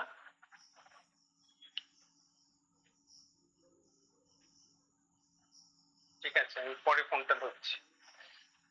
আচ্ছা, তো কি বলছিলাম যেন? কোয়ালিটি অফ ফুড বেশি খেতে হবে। না, ফুড তো গেল, এবার হচ্ছে এবার হচ্ছে ক্যালোরিটা খরচা করতে হবে। হ্যাঁ, ক্যালোরি খরচার মধ্যে তুমি ধরো সূর্য নমস্কার করছো, হাঁটছো, এতে ক্যালোরিটা খরচা হলো। হ্যাঁ, কিন্তু প্রচুর মানুষ আছে যে রোজ হাঁটে, রোজ এক্সারসাইজ করে, কিন্তু তাও সুগার কমছে না। সেক্ষেত্রে কিন্তু যোগ করে না, যোগের কনসেপ্টটা নেই। তাহলে আমাদের যোগের কনসেপ্টের স্পেশালিটি কোথায় ডায়াবেটিসে? সেটা হচ্ছে স্ট্রেস ম্যানেজমেন্ট। সবকিছু করছি, ওষুধ খাচ্ছি, এ করছি, কিন্তু আমি আমার অ্যাংজাইটি, টেনশন লেভেল সম্পর্কে সচেতন নই। তাহলে এটা করলে কি হয়? এটা করলে আমার ওই যে মেটাবলিক, আমি যত অ্যাংজাইটি পূর্ণ জীবনযাপন করব, তত আমার ক্যালোরি নিড বাড়বে। ক্যালোরি নিড বাড়া মানেই অযথা লিভার থেকে ফ্রি গ্লুকোজ রক্তে মিশবে। তুমি না খেলেও মিশবে, না চাইলেও মিশবে। তাহলে এইটা মেশা মানেই হচ্ছে তোমার অ্যাকচুয়ালি সুগার বেড়ে গেল। ঠিক আছে, এবারে তুমি হাঁটছো, সবই করছো, কিন্তু নিয়ম করে তোমার টেনশন অ্যাংজাইটি পূর্ণ জীবন, তাহলে কোনোদিনই কমবে না। তাহলে আমাদের কি করতে হবে? হ্যাঁ, লাইফস্টাইল মডিফিকেশন। তার মধ্যে এই যে স্ট্রেস ম্যানেজমেন্ট এবং এই যে শ্বাস প্রশ্বাসের গতির বিচ্ছেদ। স্ট্রেস মানেই গতি বেড়ে যাবে শ্বাসের। তাহলে আমাকে কি করতে হবে? প্রাণায়াম করে মনের গতি কমাতে হবে, অশান্ত মন শান্ত করতে হবে। তাহলে এটা যদি করি, তাহলে ফ্রি গ্লুকোজ রক্তে মিশবে না। আর কি হয় না, স্ট্রেস মানেই কিন্তু কর্টিজল রিলিজ হয়। কর্টিজল মানে রক্তে প্রচুর এক্সট্রা ফ্যাট। তো এক্সট্রা একে গ্লুকোজ, তারপরে আবার ফ্যাট, তাহলে দুটো মিলিয়ে একেবারে স্ট্রোক অবধারিত। আনট্রিটেড অবস্থায় যদি থাকে, তাহলে আমাকে অশান্ত মনকে শান্ত করতে বিভিন্ন স্ট্রেচিং, এক্সারসাইজ এবং আসন, বেন্ডিং, প্রাণায়াম, মেডিটেশন, এটা একটা হেল্প করছে। আর হচ্ছে কিছু স্পেসিফিক প্র্যাকটিস যেটা প্যানক্রিয়াসের উপরে ডাইরেক্টলি কাজ করছে। আচ্ছা, সূর্য নমস্কার অত্যন্ত ভালো। হ্যাঁ, কিন্তু সকলের সূর্য নমস্কার করার এবিলিটি নেই। এটা সেই জন্য যাদের এবিলিটি নেই তাদের ধীরে ধীরে ওই জায়গাটায় আসতে হবে। আচ্ছা, এবারে কিছু প্র্যাকটিস, যেমন ধরো কপালভাতি, ভস্ত্রিকা, উদ্যান, এগুলো ডাইরেক্টলি প্যানক্রিয়াসে ইন্ট্রাঅ্যাবডোমিনাল প্রেসার তৈরি করে প্যানক্রিয়াসের নারিশমেন্ট করে, যেটা মেডিসিনেও সম্ভব হয় না।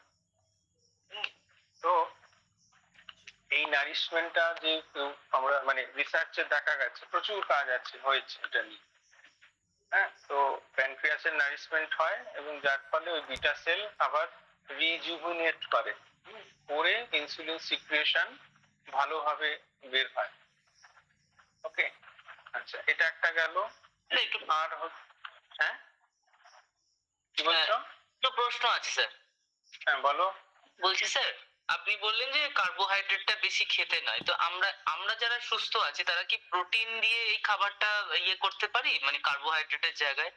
না না না, সকলের যেটা নিড, সেটা সুগার থাকুক না থাকুক বা নর্মাল মানুষ, 65% হচ্ছে কার্বোহাইড্রেট। তোমার যা বডি ওয়েট তত গ্রাম হচ্ছে প্রোটিন, বাকিটা ফ্যাট। হ্যাঁ, এটা হচ্ছে সবার জন্য। এইটা মেনটেন করলে, মানে এটা মেনটেন করতে হবে সবাইকে, সুগার থাকলেও নর্মাল যে যারা তাদেরও। ঠিক আছে, মানে আরেকবার বুঝতে পারলাম না জিনিসটা। তোমার যা রিকোয়ারমেন্ট মানে তুমি কি ধরনের কাজ করো তার উপরে তোমার রিকোয়ারমেন্টটা নির্ভর করছে। তুমি সেডেন্টারি লাইফ লিড করো নাকি হেভি ওয়ার্কার নাকি মডারেট, ঠিক আছে? তো প্যারামিটার কি করে মাপবো স্যার? এই প্যারামিটারটা তো মাপা খুব ডিফিকাল্ট। না, এটা তো একদম পুরো এটা আলাদা পড়াশোনা। হ্যাঁ, যারা ডায়েট নিয়ে পড়াশোনা করছে সে তুমি নেটেই দেখতে পাবে যে সেডেন্টারি লাইফস্টাইলে এখানে এবার হচ্ছে যে বডি ওয়েট হাইট, হ্যাঁ, এইটা অনুযায়ী তোমার একটা ক্যালোরি নিড, মানে আমরা সবাইকে 3টে ক্যাটাগরিতে আগে দেখবো লাইফস্টাইলের ভিত্তিতে। সেটা হচ্ছে সেডেন্টারি লাইফ, মানে কাজকর্ম করে না, পুরো মানে মুভমেন্ট নেই, এই পড়াশোনা অফিস ওয়ার্ক এসি ঘরে থাকে, এটা হচ্ছে সেডেন্টারি লাইফ, ঠিক আছে? আর হচ্ছে মডারেট মানে মোটামুটি সে সচল, অত বেশি প্রচন্ড পরিশ্রম করে না। আরেকটা হচ্ছে হেভি ওয়ার্কার, ধরো কলের কাজ করে বা মাঠে ঘাটে কাজ করে, ঠিক আছে, রাজমিস্ত্রির কাজ করে জোগাড়ে, তাহলে তারা তো হেভি ওয়ার্কার। তাহলে সবার ক্যালোরি নিড এক নয়। তাহলে এরপরে আছে তোমার বডি হাইট, হ্যাঁ, বডি ওয়েট বডি হাইট অনুযায়ী, তাহলে এগুলো ভিত্তিতে প্রত্যেকের একটা ক্যালোরি নিড আছে, সেই নিডটার বেসিসে তোমায় ভাবতে হবে।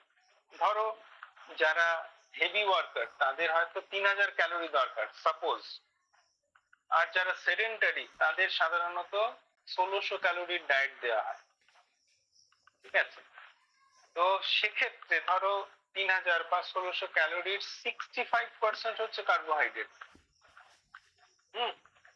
আর তার ওজন ধরো 60 কেজি সাপোজ, তাহলে 60 গ্রাম তার প্রোটিন রিকোয়ারমেন্ট, তাহলে 65% 60 গ্রাম যা পড়ে থাকবে ক্যালোরি সেটা হচ্ছে ফ্যাট। ওকে, এই হিসেব চলে, এটা একটা ক্যালকুলেটিভ ব্যাপার। হ্যাঁ, প্রফেশনাল ক্যালকুলেশন আছে, যারা প্রফেশনাল ডায়েটিশিয়ান এই ক্যালকুলেশন করে দেয়, ঠিক আছে? তো যখন একজন ডায়াবেটিক পার্সন সেই ক্যালকুলেশন করেই খাবারটা খাবে তাহলে ঠিক থাকবে। আচ্ছা, এরপর হচ্ছে প্র্যাকটিসের ক্ষেত্রে সূর্য নমস্কার আর বিশেষ কিছু প্র্যাকটিস, যেমন ধরো অ্যাবডোমিনাল ইন্ট্রা অ্যাবডোমিনাল প্রেসার তৈরি হয়, যেমন ধরো ধনুরাসন। আচ্ছা, যারা পারবে তাদের জন্য ময়ূরাসন, ভুজঙ্গাসন, আচ্ছা টপ সিটার বি পশ্চার মানে সর্বাঙ্গাসন, এগুলো করলে অত্যন্ত ভালো কাজ হয়। আচ্ছা, বক্রাসন, অর্ধমস্লিকাসন, এই যে টুইস্টিং হচ্ছে বডিটা, তো সেক্ষেত্রে প্যানক্রিয়াসের মধ্যে ডাইরেক্ট কাজ হচ্ছে। আচ্ছা, এটা গেল। আর কপালভাতি, ভস্ত্রিকা, উড্ডিয়ান, ভেরি ভেরি এফেক্টিভ। ওকে, আর তার সাথে প্রাণায়াম, রিল্যাক্সেশন, মেডিটেশন, এগুলো অত্যন্ত এফেক্টিভ। হ্যাঁ, এইগুলোতে আমাদের কি হচ্ছে এক্সট্রা যে গ্লুকোজটা মানে লিভার থেকে যে গ্লুকোজটা ডিউ টু স্ট্রেস রিলিজ হচ্ছে সেটা কন্ট্রোল করে ফেলছে। আচ্ছা, এক্ষেত্রে আমরা যেটা বলি যাই হোক এটাকে বলে ইন্টিগ্রেটেড অ্যাপ্রোচ। ইন্টিগ্রেটেড অ্যাপ্রোচ মানে মেডিকেশন কিন্তু থাকবে, মেডিকেশনের সাথে সাথে এই প্ল্যানিং গুলো চলবে। এম অফ ট্রিটমেন্ট হচ্ছে আস্তে আস্তে মেডিকেশনের ডোজ কমবে, আর মানুষ ধীরে ধীরে যৌগিক লাইফস্টাইলকে অ্যাডাপ্ট করবে। কিন্তু কখনোই এটা বলা যাবে না যে তুমি সব ছেড়ে দিয়ে তুমি শুধু যোগা করো সব ঠিক হয়ে যাবে, এটা কখনো বলা যাবে না। হ্যাঁ, ইনফ্যাক্ট এটা বলবেও না কাউ। এখন যে ট্রেনটা আসছে এটার উপরে এরকম ভাবেই কাজটা হচ্ছে। This is integrated approach, IAYT। হ্যাঁ, মেডিকেশন, সেই মেডিকেশনটা যে যে প্যাথি পছন্দ করে করতে পারে, অ্যালোপ্যাথি হলে অ্যালোপ্যাথি, হোমিওপ্যাথি হলে অ্যালোপ্যাথি, তার সাথে আমাদের এই যে অন্নময় কোষ, প্রাণময় কোষ, মনোময় কোষ, হ্যাঁ, প্রত্যেকটার জন্য যে আলাদা আলাদা আমরা প্যাকেজ ভাবি, এবং তার সাথে অ্যাওয়ারনেস, হ্যাঁ, বিজ্ঞানময় কোষ ম্যানেজমেন্ট, অ্যাওয়ারনেসটা কিন্তু ভীষণ ভীষণ ইম্পর্টেন্ট। প্রত্যেকটা ডিজিজের পার্টিকুলার যে নলেজ সেটা পেশেন্টকে বোঝাতে হবে যে হোয়াট ইজ ডায়াবেটিস, ঠিক আছে? আচ্ছা, আর খাওয়া দাওয়ার মধ্যে অ্যান্টিঅক্সিডেন্ট যুক্ত খাবার খুব দরকার, কারণ এই সময় বডির মধ্যে প্রচুর ভাঙা গড়া চলে। সেই জন্যে সেটার জন্য প্রচুর ভিটামিন মিনারেলস দরকার। সেটা কোত্থেকে আমরা পাবো? তাজা শাকসবজি, ফল, এগুলো প্রত্যেকদিন খাদ্য তালিকায় এগুলো থাকবে। ঠিক আছে? তাহলে আর হচ্ছে ফুড কেয়ার। ফুড কেয়ার যত যত আজ পর্যন্ত পৃথিবীতে পা কেটে বাদ দেওয়া হয়েছে সব ডায়াবেটিস। ওই জন্য মুখের যত্ন যত নিতে হবে তার থেকেও বেশি করে যত্ন যারা ডায়াবেটিস পেশেন্ট তাদের পায়ের যত্ন নিতে হবে। পায়ে যাতে কোনো রকম ফুসকুড়ি না হয়, ব্লেড দিয়ে কাটাকুটি যাতে না করে, জুতো ব্যবহার করবে যাতে কেটে কুটে না যায়। এটা করলে কি হবে?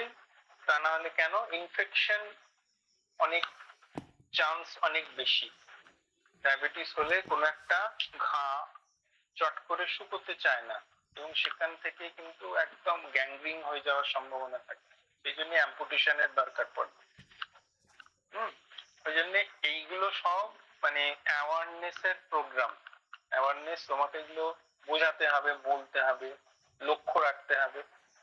আর হচ্ছে হাইপোগ্লাইসেমিক অ্যাটাক, যারা দীর্ঘদিনের মানে ডায়াবেটিস, তাদের মানে ধরো উপোস করছে বা টাইমে খাচ্ছে না, আবার ওষুধ চলছে, তাতে কি হয়? Hypoglycemic attack. এটা কিন্তু সুগার বাড়ার থেকেও মারাত্মক।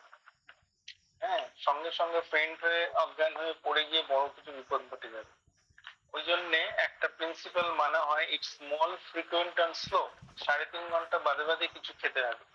এবং যাদের ইনসুলিন চলে, তাদের অবশ্যই সঙ্গে চকলেট, লজেন্স, এসব চিনি দরকার পড়লে যা যা দরকার, যেটা সম্ভব আর কি, সম্ভাব্য, এটা সঙ্গে রাখতে হবে।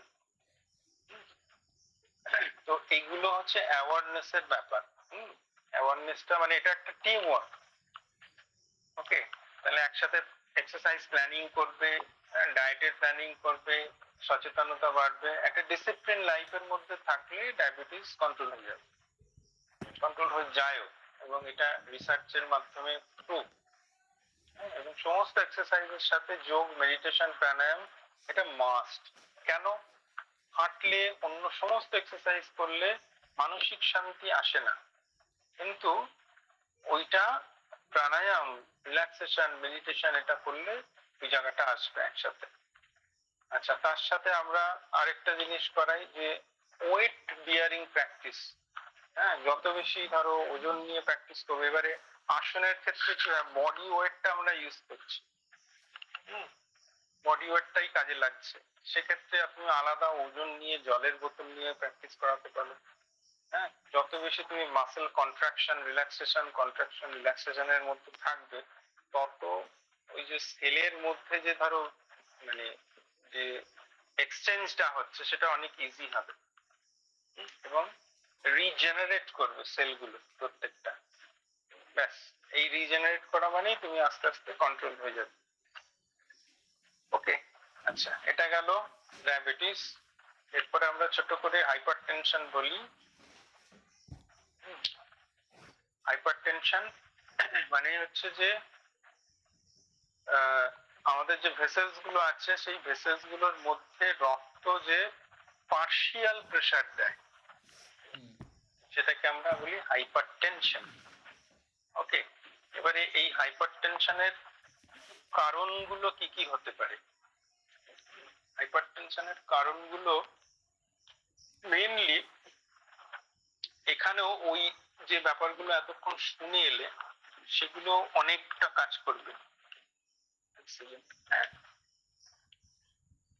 যেমন রেনাল কজ, ধরো কিডনির কোনো সমস্যা আছে, তাহলে তোমার শরীরে ভলিউম বেড়ে যাবে, জল।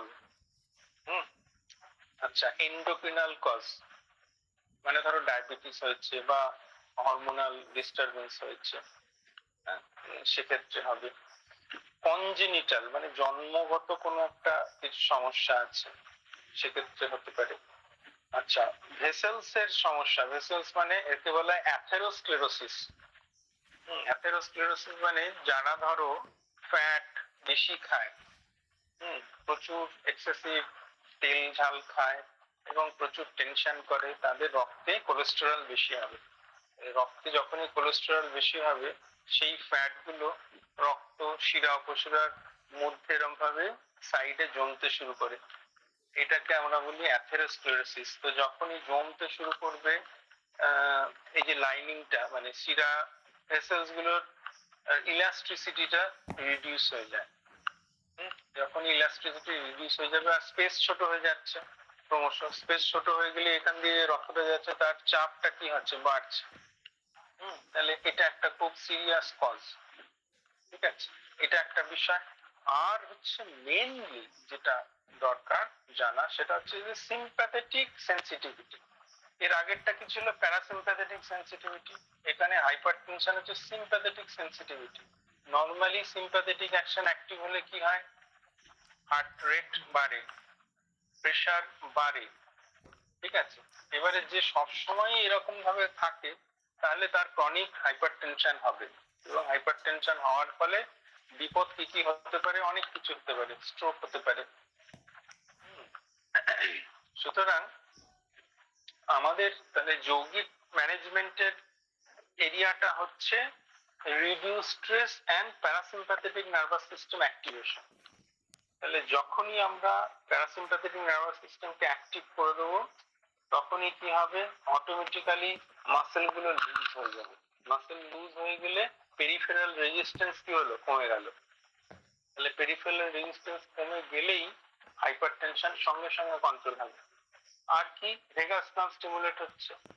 এই যে প্রলং ইনহেলেশন এক্সহেলেশন হচ্ছে, আমরা ভেতর থেকে শান্ত করছে বডিটাকে, হার্ট রেট কমছে, সবগুলো রিডিউস হচ্ছে। হ্যাঁ, এটা একটা। আর সূক্ষ্ম ব্যায়াম, ধরো বিভিন্ন স্ট্রেচিং করছি, হ্যাঁ, এতে মাসেল যে স্প্যাজম হয়ে আছে সেটা আস্তে আস্তে রিলিজ হয়। এটা একটা এরিয়া। আর ফুড হ্যাবিট, আমরা অযথা জল খাবো না। একটা নির্দিষ্ট যার যেরকম জিজ্ঞাসা, সেই রেঞ্জে জলটা খেতে হবে। নুন খাবো না, নুন, সল্টি আচার, পাঁপড়, এগুলোতে যাদের সুগার আছে, যাদের হাইপারটেনশন আছে, তাদের এগুলো অ্যাভয়েড করতে হবে। আচ্ছা, আর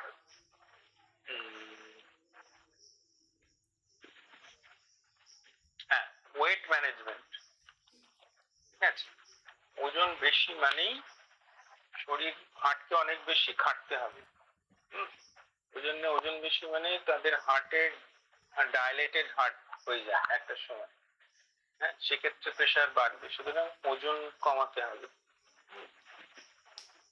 weight reduction planning, stress reduction, lifestyle modification. যদি অ্যালকোহল, স্মোকিং এইসবগুলো সে নেয়, তাহলে এগুলো ইমিডিয়েট কমাতে হবে। আর অবশ্যই দেখতে হবে তার কতটা প্রেশার বেশি, সেক্ষেত্রে দরকারে মেডিকেশন নিতে হবে। সাধারণত যদি নিচের প্রেশার 100 হয় তাহলে অবশ্যই মেডিকেশন নিতে হবে। ওপরের প্রেশার যদি 40-এর বেশি হয় তাহলে অবশ্যই মেডিকেশন নিতে হবে। এখানেও প্ল্যানিংটা একই রকম, মেডিকেশনটা রোল থাকবে, তার সাথে আমরা যৌগিক লাইফস্টাইলকে অ্যাডাপ্ট করবো ধীরে ধীরে। প্রত্যেকদিন প্রাণায়াম, রিল্যাক্সেশন, মেডিটেশন করলে প্রেশারের ওষুধ খাওয়ার দরকার পড়বে না। আরেকটা হচ্ছে যে কাপ মাসল। কাপ মাসলকে আমাদের বলা হয় সেকেন্ড হার্ট।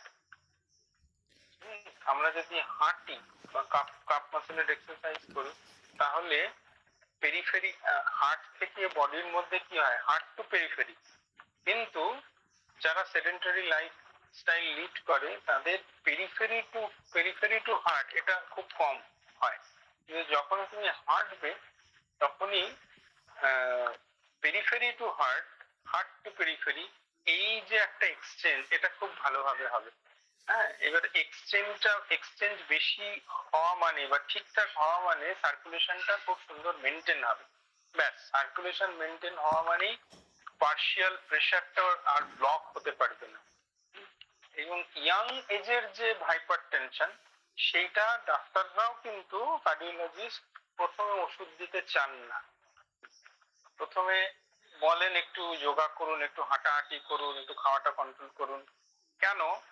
ওষুধ মানে হচ্ছে calcium channel blocker, beta blocker, এগুলো ব্লকার।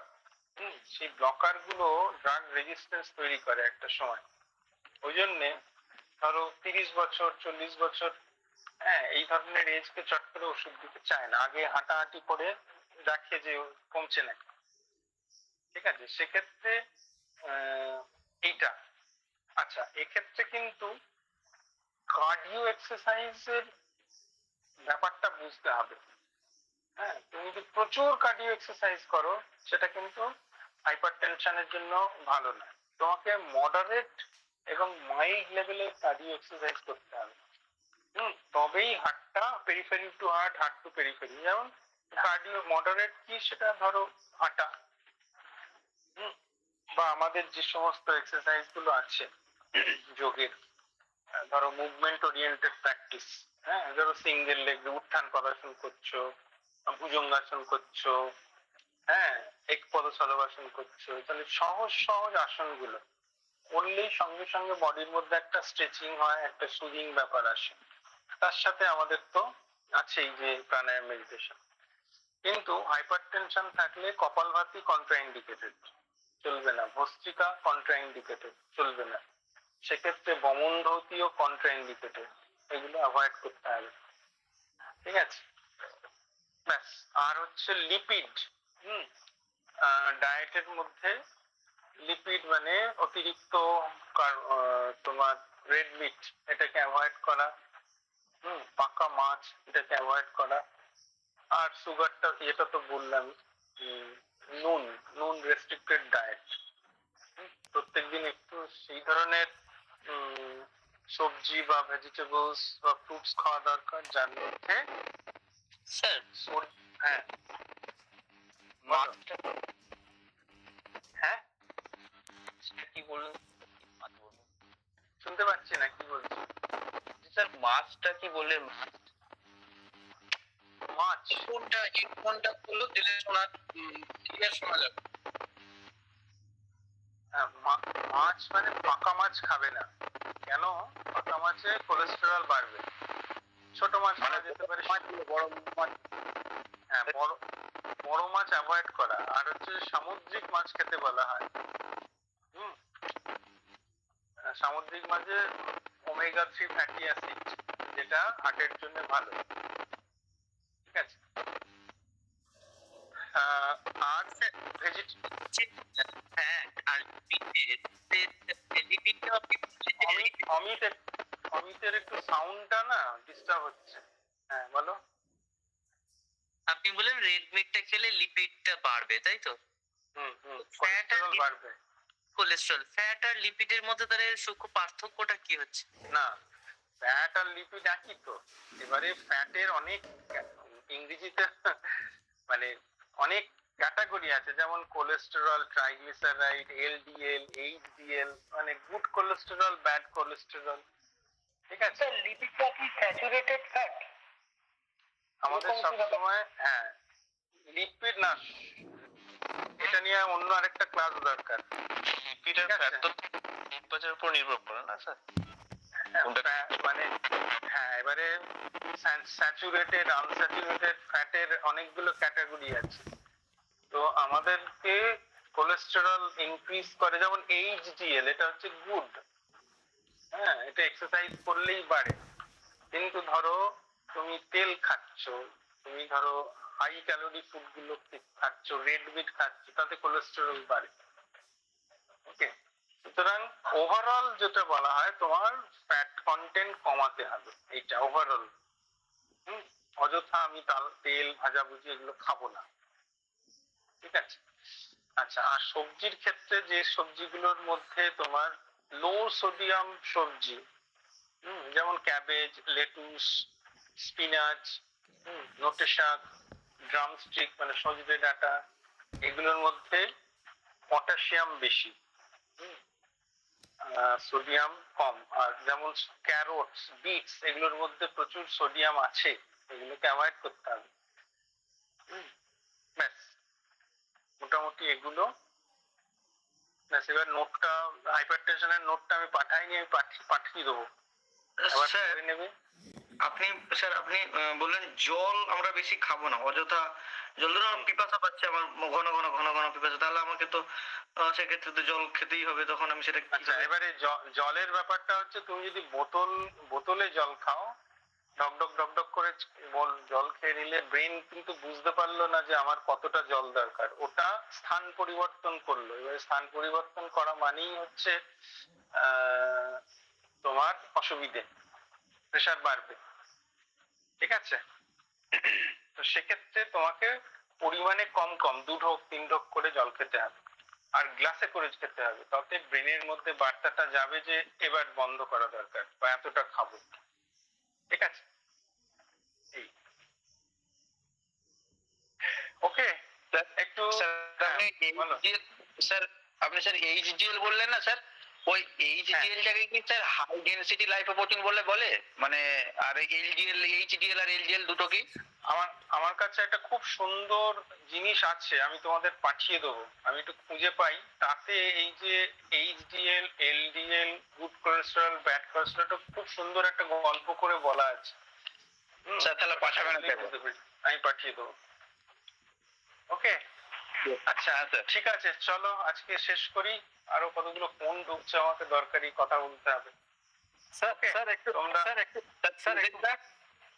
হ্যাঁ বলো বলো।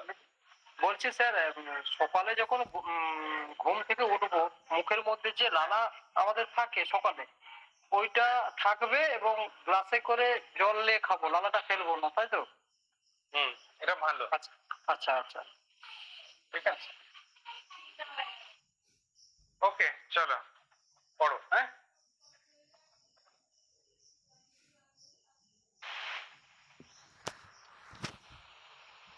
প্রেজেন্ট হলো না যে? প্রেজেন্ট যে যার নিজের খাতায় সিগনেচার করে না।